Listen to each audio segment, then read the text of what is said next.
Welcome back to Open Line, talking about childhood education in Tennessee. A good discussion. Happy to have Mike Carpenter, Lisa Wiltshire here with Tennesseans for a quality early education. Bob has been holding. Bob, what's on your mind? Hello? Hello? Hello, hello. Hello, what's on your mind? This is Bob, I think. Yep. Do you have a question? Are you talking to me? Yes, sir. Oh, all right.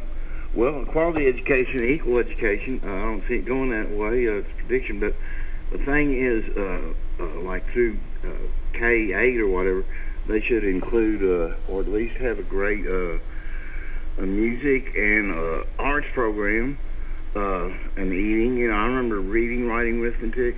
I had eating and rhythm and rhyme, but that's kind of musical anyway. Well, Bob, all right, I'll stop you there because I appreciate about the water, you know, and other things that are toxic. You know. Sure, the lead and the drinking water. I appreciate your call, Bob, and I appreciate the point that you're bringing up about.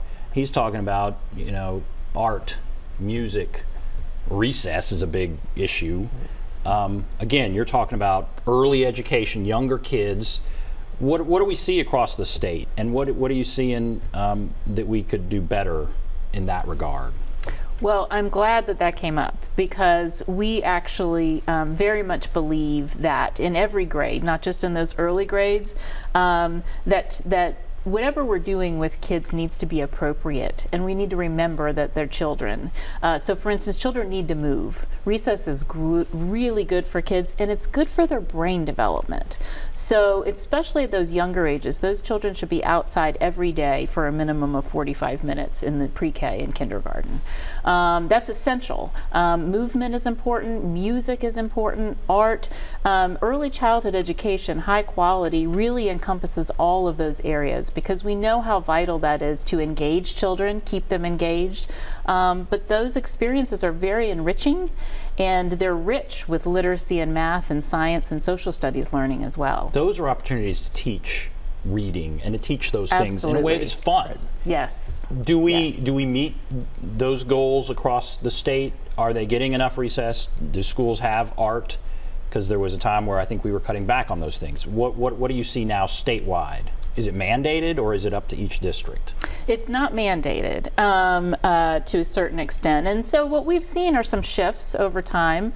As literacy has become important, there's more time spent on literacy. That's not necessarily a bad thing. I think that school leaders and districts work very hard to try to keep a balanced curriculum and balanced approach. But we think that in many areas the state can do better. Recess is one of them, and find ways to really integrate those pieces of learning, even if there's not a certain time spent per day, for instance on music. There's ways to integrate that into a school program.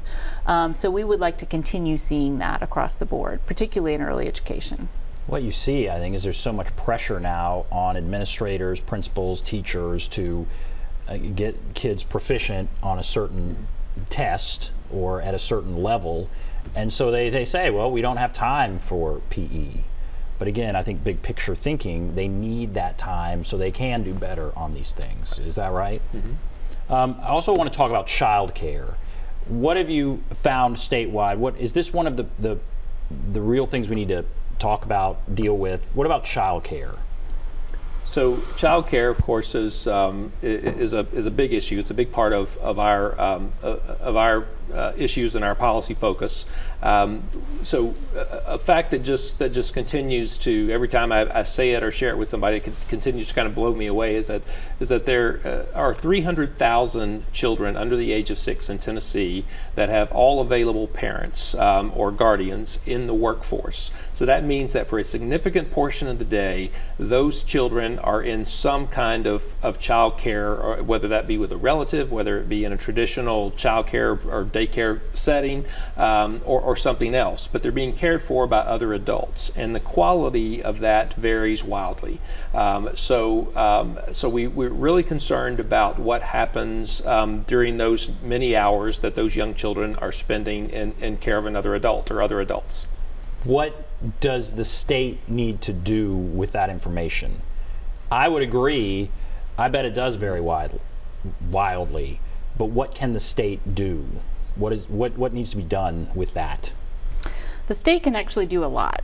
So the state licenses and monitors and administers the money that goes directly to child care programs and to subsidizing programs for parents that can't afford. And so there's a lot of state level policy that we are advocating for that could really change that and make that more accessible. Mike mentioned, you know, the children who are in child care programs, but there are some families who can't find or don't have access to quality programs, and so they have to change their entire family life. Either work a night shift, work 2 jobs, leave their children in the care of older children.